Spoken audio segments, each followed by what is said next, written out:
Assalamualaikum warahmatullahi wabarakatuh. Semoga kalian selalu dalam keadaan sehat, dimudahkan segala urusannya. Amin ya rabbal alamin. Kala itu kota Baghdad mendadak gempar oleh kehadiran orang asing.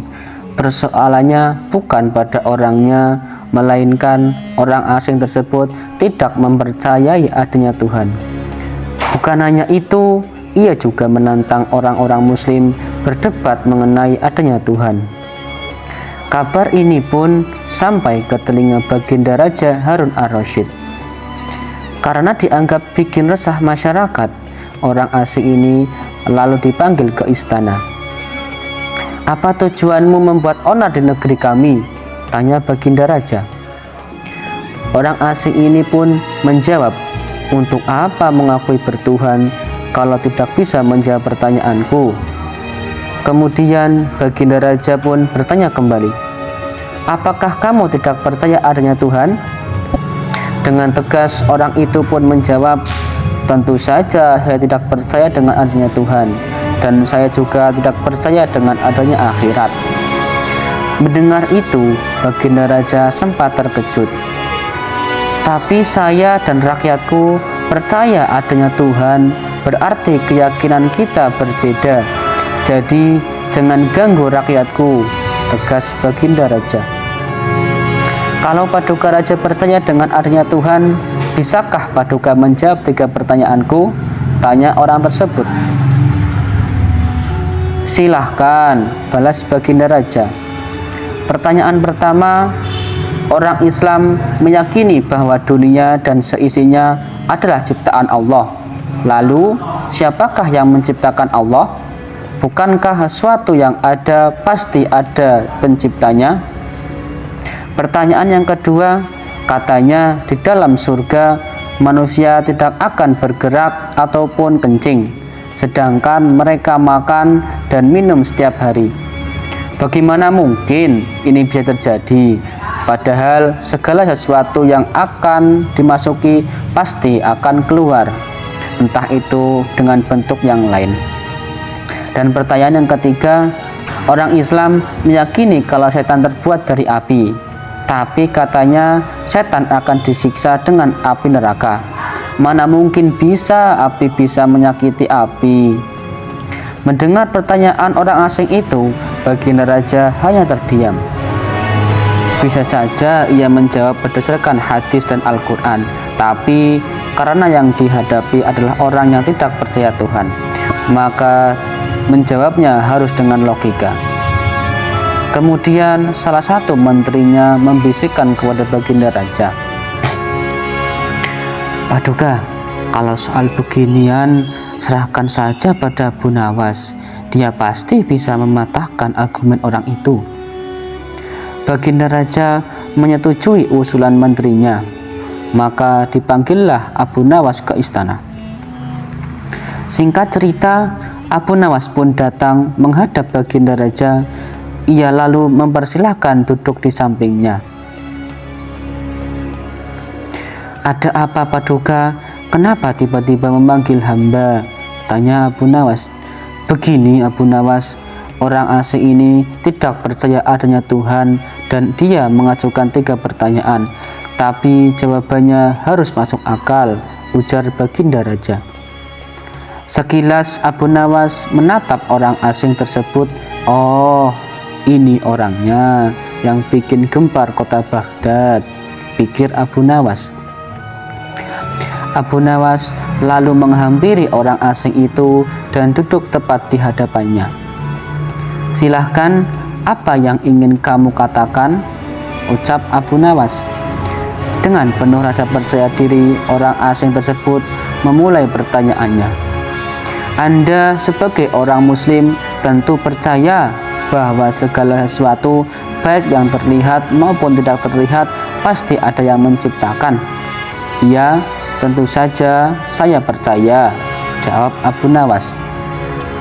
"Sekarang saya mau bertanya, siapakah yang menciptakan alam semesta dan seisinya?" tanya orang asing tersebut.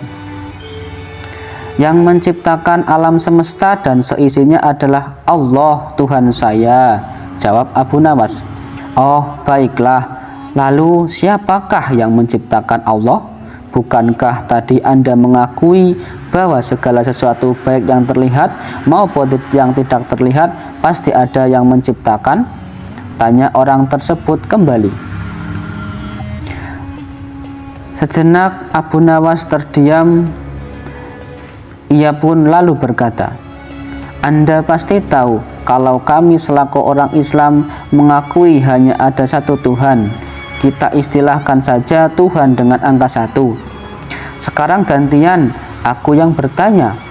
Angka 3 berasal dari angka berapa? Tanya Abu Nawas. Angka 3 berasal dari angka 2 ditambah 1, jawab orang tersebut. Tepat sekali. Kalau angka 2 berasal dari angka berapa? Tanya Abu Nawas kembali. Angka 2 berasal dari 1 ditambah 1, jawab orang itu. Benar sekali. Sekarang kalau angka 1 sendiri berasal dari angka berapa? Tanya Abu Nawas.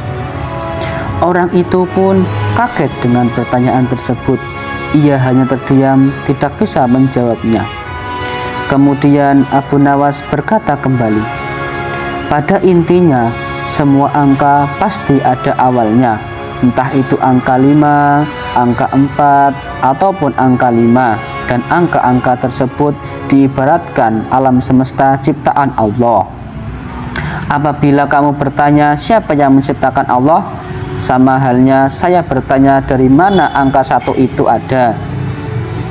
Kamu pasti tidak akan bisa menjawabnya, jelas Abu Nawas. Orang itu pun langsung terdiam merenungi perkataan Abu Nawas. Untuk jawabanmu atas pertanyaanku yang pertama masuk akal juga. Sekarang pertanyaan yang kedua. Kalian sebagai orang muslim pasti meyakini kelak hidup di surga, tidak akan bergerak dan kencing. Padahal di sana kalian makan dan minum setiap hari. Mana mungkin itu bisa terjadi? Jelaskan padaku, tanya orang asing tersebut. Baik, akan saya jelaskan.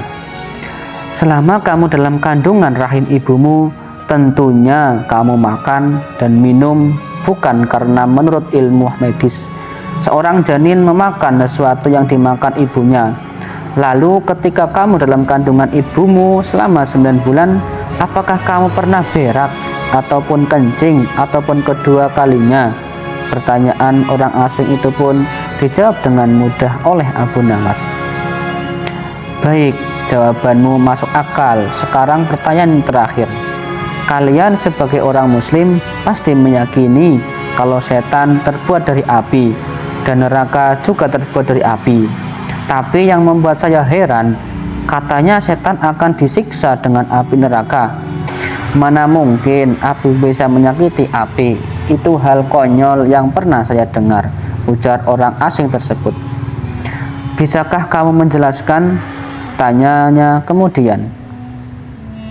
Sebelum aku menjawab pertanyaan yang terakhir, aku ingin kita saling berjanji. Apapun jawabannya, kamu tidak boleh marah, minta Abu Nawas. Tentu saja saya tidak akan marah, apalagi kalau jawabannya masuk akal, balas orang tersebut.